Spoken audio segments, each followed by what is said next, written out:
এই পঞ্চতত্ত্ব এই শরীর পঞ্চতত্ত্বই নয়, একটু ভালো করে মিলিয়ে নিবে। আগে নিত্যানন্দকে দেখে বললেন নিত্যানন্দ অর্থাৎ নিত্য যোগ আনন্দ, এই তো নিত্যানন্দ। কলির যুগে যিনি নিত্য নিত্য আনন্দ করতে পারেন তিনি হলেন বাবা নিত্যানন্দ। ওই ছবির নিত্যানন্দই কিন্তু নিত্যানন্দ নন।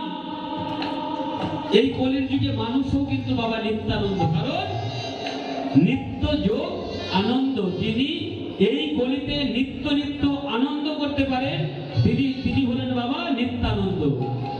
এরা নিরানন্দ ধার ধারে না, শুধু আনন্দ আর আনন্দ। কিসের আনন্দ বাবা? আমাদের দেহে কিছু পদ্ম আছে। পদ্মটা কি? সহস্রদল পদ্ম, দ্বিদল পদ্ম, একটু ভালো করে চিনে নিবেন। সহস্রদল পদ্ম, দ্বিদল পদ্ম, দশম দল পদ্ম, অষ্টদল পদ্ম, ষষ্ঠ দল পদ্ম, চতুর্থ দল পদ্ম। এই পদ্মে আমাদের মণি থাকে কোথায় বাবা? আমাদের মণি থাকে হচ্ছে সহস্রদল পদ্মে। আমরা যখন নিত্য নিত্য আনন্দ করতে যাই বাবা, সেই মণি দ্বিদল পদ্ম হয়ে চতুর্দল পদ্মে চলে আসে।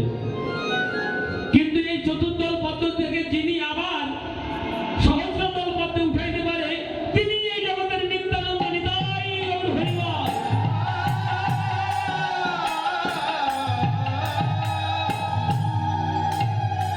এই হলেন বাবা নিত্যানন্দ।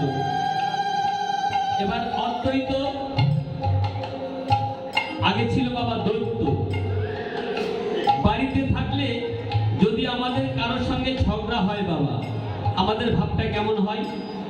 ঠিক দৈত্যের মতো, দৈত্যের মতন হয়তো বাবা। বললেন ওই বাড়ির আশা ছেড়ে তুমি সাধুর সঙ্গে গিয়ে তোমার ওই দৈত্য ভাবটা দূরীভূত করো। তুমি যখন দৈত্য ভাবটা দূরীভূত করতে পারবে তখন তুমি অদ্বৈত হয়ে যাবে। হৃদয় গৌর হরিবল।